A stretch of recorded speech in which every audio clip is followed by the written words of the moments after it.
Hola, muy buenas tardes. Hoy les traemos un debate sobre si debería ser implementada la pena de muerte y la cadena perpetua en la Constitución Política de Colombia.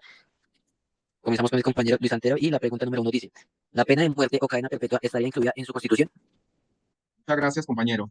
Frente a la pregunta que se plantea, yo sí estoy de acuerdo, pese a que en muchos lugares o a nivel nacional no se determine que no, pero en mi opinión sí estoy de acuerdo porque yo soy de los que, así como una persona planea toma la decisión de quitarle la vida frente a el marco constitucional que busca proteger el derecho a la vida, y una persona, digamos, planea quitarle la vida a una persona después de que lo haya organizado, planeado, determinado, así como él en su momento determinó suspenderle ese derecho tan fundamental que tiene toda persona del mundo, decir que él no va a pagar lo mismo, me parece que es una forma de cómo se estaría, digamos, eh, justificando que por el concepto de la vida y todo. Entonces, toda persona que planea quitarle la vida a otra persona, además, el costo carcelario que le genera al Estado, digamos, una persona durante 40, 50, 60 años, la pena máxima que se determine, pues es un costo que le determine cuántas personas son castigadas por ese delito, y esos recursos los podemos destinar, sea a la víctima o a otras causas sociales que tiene el Estado. Doy la palabra siguiente. Buenas noches, compañero. Bueno, en este caso, no estaría de acuerdo con la pena de muerte, ya que el tema de la impunidad aquí en Colombia es bastante notoria y posiblemente puede ser condenada a una persona inocente. Para mi concepto y de pronto de estudios realizados, la pena de muerte en otros países no ha erradicado como tal el que se elimine, que se minore la cantidad de crímenes contra las demás personas. No, no, en la Constitución de Colombia no estaría de acuerdo que estuviera incluida la pena de muerte. Le doy la palabra al siguiente, compañero. Muchas gracias, compañeros. Bueno, desde mi postura no estoy de acuerdo con la pena de muerte y la cadena perpetua, porque, como lo dice la Constitución, la vida es un derecho fundamental.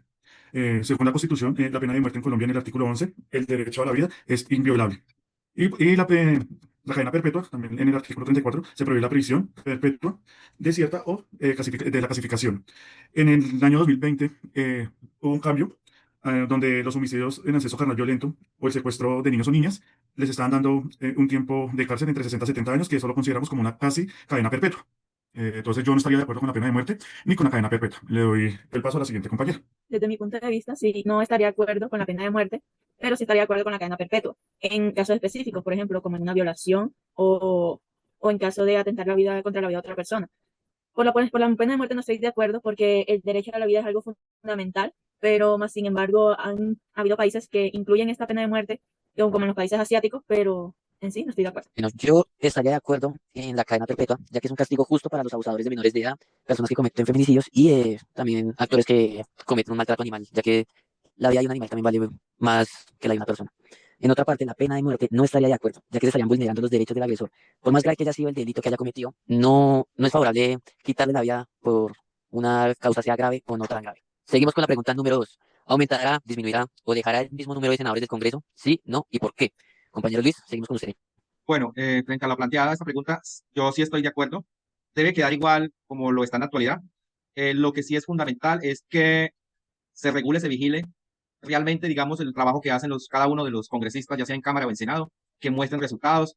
Y realmente, normalmente hay senadores que pueden durar hasta 20 años siendo senadores, y realmente son escasas las leyes significativas.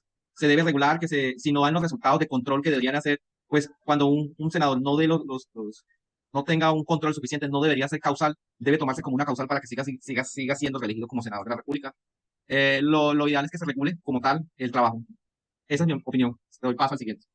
Bueno, compañero, la verdad es que para mi concepto, no estaría de acuerdo de pronto que se redujera, pero sí que se controlara el tema de salarios. Cuando un senador gana entre 40 y 42, 43 salarios mínimos legales, donde una persona gana un salario mínimo, estaríamos enfrentando un problema de desigualdad. Cuando un senador debería estar legislando para darle mejores beneficios a la ciudadanía, a la sociedad, es desigual ese tema. Lo que podríamos hacer es que haya una regulación del trabajo realizado por esos senadores y se pueda reducir considerablemente el valor del salario que se le paga a un senador. Si nos damos cuenta, la cantidad de senadores es mucha y un salario en esas magnitudes estaría generando un hueco fiscal bastante grande, ya que esas nóminas pues las pagamos nosotros con los impuestos y con todos los aportes que hacemos a la sociedad. Y ese dinero recaudado por ese pago de esos salarios, esa reducción, sería invertirlo en proyectos sociales, en programas sociales y cosas que puedan mejorar la calidad de vida de los colombianos. Ese sería mi concepto. Le doy paso al compañero siguiente. Bueno, yo sí no estoy de acuerdo con el número total que tenemos de senadores. Yo sí lo disminuiría, ya que en Colombia tenemos 108 senadores, más las vacancias especiales, que son entre 3 y 4 candidatos por departamento. Yo lo cambiaría o escogería que fueran dos candidatos por departamento, ya que pasaríamos de 108 candidatos a 64 senadores, porque cada senador gasta mensualmente entre 96 millones con su sueldo, su equipo de trabajo, sus viajes, porque los vuelos se los paga el Estado, y sus vehículos porque tienen que ser blindados. Entonces yo no estaría de acuerdo, ya que todos esos recursos que manejan ellos podrían ser pasados a obras sociales o para todas las poblaciones necesitadas que tenemos en nuestra nación. Le doy paso a mi siguiente compañero. Desde mi punto de vista, sí disminuiría el número de senadores del Congreso. ¿Por qué? Porque así, entre menos senadores, podrían tomar decisiones más rápidas y coordinadas, evitando retraso en la aprobación de leyes importantes o como en proyectos.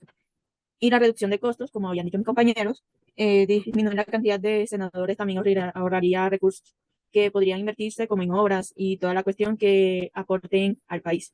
Además que así no están tan en desacuerdo sobre la toma de decisiones. Y a continuación le doy paso a mi siguiente compañero. En mi opinión, no disminuiría ni tampoco aumentaría el número de senadores porque la implementación de cadena perpetua o la pena de muerte es un cambio en la política, no es un cambio en la estructura legislativa del país. En conclusión, una reforma no modifica la estructura del Congreso, del Congreso. Por lo tanto, el número de senadores se mantiene igual, ya que, en otras palabras, lo que les había dicho antes, la implementación de la cadena perpetua es un cambio político penal y no estructural. Seguimos con la tercera pregunta. ¿Qué sistema de evaluación o seguimiento crearía para realizar el control a los senadores? A los senadores, descríbanlo brevemente. Compañero Luis, seguimos con usted. Sí, frente a esta pregunta sobre el seguimiento y evaluación, yo determino que se debe de dar un ejercicio de calificación de la gestión que realizan, digamos, los congresistas, especialmente que ese ejercicio de control como tal lo realicen la academia o la sociedad civil y esta le permite generarle a ellos un calificativo de determinar qué tan bueno o qué tan malo, el cual lo inhabilitaría o no lo habilitaría, digamos, para continuar ejerciendo, digamos, su actividad legislativa en futuros procesos de legislación. Eh, digamos que a nivel general, en el común, el ciudadano del común, los congresistas no gozan de buen concepto, siempre se tiene algo negativo y es porque generalmente los honorarios que ellos reciben por su trabajo y por, a veces es muy poco la creación de leyes que realmente el país necesita. El país necesita realmente leyes importantes de trascendencia, leyes como reformas agrarias. En la misma Constitución hay muchos artículos que en Colombia, digamos, no han avanzado y es porque desde el legislativo no se han creado leyes que permitan que esos artículos de la Constitución se hagan. Entonces, muchos senadores están ahí prácticamente un saludo a la bandera. Esa es básicamente mi opinión. Le doy paso al siguiente. Bueno, como sistema de control y seguimiento, creería de que debería haber una entidad que se encargara de realizar eso. No podemos de pronto dejarle la tarea a ellos mismos, los mismos senadores, para que ellos mismos se evalúen. Eh, Ese sistema debería ser de pronto, una entidad como la Contraloría o como la Procuraduría, que vela porque se cumplan realmente los proyectos o las actividades a las cuales fueron contratados o fueron escogidos por elección popular. La verdad es que un senador no iría a prestar trabajo, a prestar su servicio solamente por el valor que le pague. Pienso yo que sí debería haber una entidad la cual se encargue de velar por el cumplimiento de esas actividades. Sigo, le doy el paso a mi compañero. Bueno, yo como que crearía o qué seguimiento realizaría para hacer un control a los senadores. Incluiría más la participación ciudadana como una veeduría ciudadana para que ellos tengan el seguimiento de las actividades realizadas o legislativas que hacen los senadores, como unas votaciones, proyectos o debates, para que nos tengan informados o tengan más en cuenta, para que sea como una transmisión en vivo de comisiones plenarias o conocer la asistencia de los senadores a la plenaria o los compromisos, o tener información de proyectos de las metas semanales o mensuales o anuales, o conocer los resultados de las votaciones que tienen en la plenaria del Senado, como boletines visibles en las redes sociales o en páginas web o en la misma página del Congreso. Le doy paso a mi siguiente compañero. Yo crearía un sistema de evaluación integral y transparente, como por ejemplo los indicadores de desempeño claros, donde se presente un número de proyectos de ley presentados y aprobados por el mismo, una participación en sesiones y debates del Congreso y el mecanismo de participación ciudadana, o sea, que los ciudadanos evalúen las obras, las propuestas que han implementado los senadores. Además, Estados Unidos, Chile y Reino Unido han tenido algo similar y les ha funcionado porque así le aumentan la presión pública al, a los senadores. Le doy paso a mi siguiente compañero. Bueno, desde mi punto de vista, el sistema de seguimiento que yo tendría sería un sistema de rendición de cuentas. ¿Esto qué quiere decir? Que cada senador debe presentar un informe detallando la asistencia de sanciones, proyectos de ley presentados, votaciones realizadas y una gestión en su región. Esto debería publicarlo en una plataforma digital oficial, o sea, del Estado o del gobierno, para que sea abierta al público y todo el Estado pueda enterarse de lo que está pasando. ¿Esto con el fin de qué? De garantizar transparencia, eficacia y responsabilidad política de los senadores. Esto para que podamos fortalecer una democracia y podamos recuperar la confianza ciudadana en varias instituciones. Ese es mi punto de vista. Seguimos con la cuarta pregunta. Respecto a la corrupción, ¿qué se presenta en el Estado colombiano? ¿Qué proyecto de reforma presentaría para disminuir este fenómeno? Compañero Luis, continuamos. Eh, Básicamente, eh, frente a la corrupción en términos generales, yo estoy de acuerdo o propondría que entre un posible planteamiento de modificación de la Constitución, lo que tiene que ver con la elección de las autoridades de orden fiscal, judicial, en general, las autoridades no sean elegidos, digamos, en el ámbito local, digamos que por el Consejo, la misma Asamblea, o en el nivel nacional por el mismo Congreso, porque esto se presta, digamos, para que los congresistas elijan a sus verdugos, pero ya saben hasta qué punto de vista ellos van a aplicar la ley en ellos. Se presta para los favores políticos y en general el concepto de sancionar, de aplicar normas, en general a todos los servidores, no genera, digamos, los resultados suficientes esperados. Yo aún así considero que esto no lo tiene que hacer gente de lo público con lo público, sino gente de la sociedad civil, gente del sector privado, que sean los que se encarguen de esto, con asesores académicos o incluso con comisiones internacionales asesores, para que ayuden a elegir de esta manera se podría ir controlando todo este tema de la corrupción. Le doy paso al siguiente. Bueno, con respecto a la corrupción, se debería hacer una reforma más que todo castigando a las personas pues, del sector público que cometan este tipo de, que infrinjan se incluyan este tipo de conducta. Tendrían que ser castigados con muerte política, que queden inhabilitados por vida para prestar sus servicios al sector público. El caso de los alcaldes, gobernantes, que ya sinceramente a una persona se le evidencia casos de corrupción, definitivamente queden inhabilitados para ejercer cargos públicos. Por lo menos esa sería una de las connotaciones pues, más evidentes y de pronto más fuertes a la hora de someter a un funcionario público a una condena por corrupción. Le doy paso al siguiente compañero. Bueno, ¿yo qué seguimiento haría? Para frenar la corrupción, implementaría unas leyes más eficaces y robustas, con unas sanciones ejemplares como más años de cárcel o unas multas que sean significativas y unas inhabilidades para cada candidato. En las reformas institucionales como la Fiscalía, Procuraduría o Contraloría, que sean independientes, que no sean del gobierno para evitar la corrupción y para que el Estado no manipule las pruebas. Con los antecedentes políticos o plataformas como los antecedentes penales, si salen mal o son como corruptos, hacer una investigación total de la hoja de vida o de toda su trayectoria política que ha tenido para así tener un control. Mi punto de vista respecto a la corrupción que se presenta en el Estado colombiano, por mi parte, no hay como una reforma que se pueda nivelar esto, pero sí se puede controlar ciertas cosas, como por ejemplo, si faltan gastos o reducción de proyectos que no se han cumplido, dicho anteriormente, se realiza una investigación sobre qué es lo que está pasando, que no rinden los recursos, no hay ejecuciones claras de los proyectos, de las propuestas que hicieron al principio. Además que diría que para disminuirlo se haría como especie que, de auditorías que de auditorías por diferentes entes. Además que como lo que son Estados Unidos, Singapur, que es un país demasiado desarrollado, tiene una agencia donde nivelan este tipo de inconvenientes como la corrupción por parte de ciertas personas. Desde mi punto de vista, el proyecto que yo presentaría sería una creación de una fiscalía especializada en delitos contra la administración pública. Esto con el fin de una independencia política y administrativa, un foco exclusivo en investigar corrupción a nivel nacional y regional, y con jueces y fiscales capacitados en delitos financieros, contratación y un lado de activos. ¿Eso para qué? Para que Colombia, ya que en Colombia la corrupción no se reduce con leyes, sino con instituciones eficaces, ciudadanos activos y transparencia total. Esa propuesta que yo armaría sería en busca de atacar el problema desde la raíz y en todos sus niveles que se presentan. Ese sería mi punto de vista.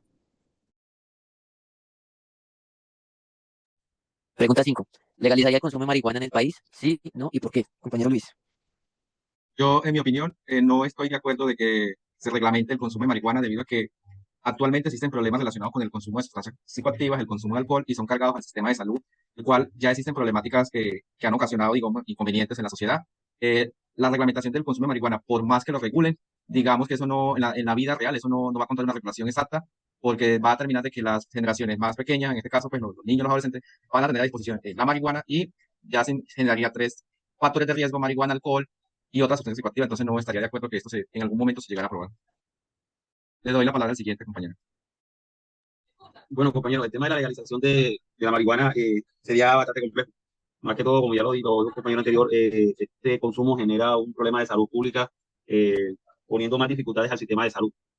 Eh, Se legalizaría, la estaría de acuerdo con la legalización para fines industriales, medicinales, porque ya se ha comprobado que la marihuana pues sí tiene propiedades médicas, pues que las personas que consumen quizás no logran entender, solamente la hacen para consumo y con el fin de crear o de satisfacer un tema de drogas y pues con fines medicinales sí estaría de acuerdo en la legalización. Para el consumo personal, no.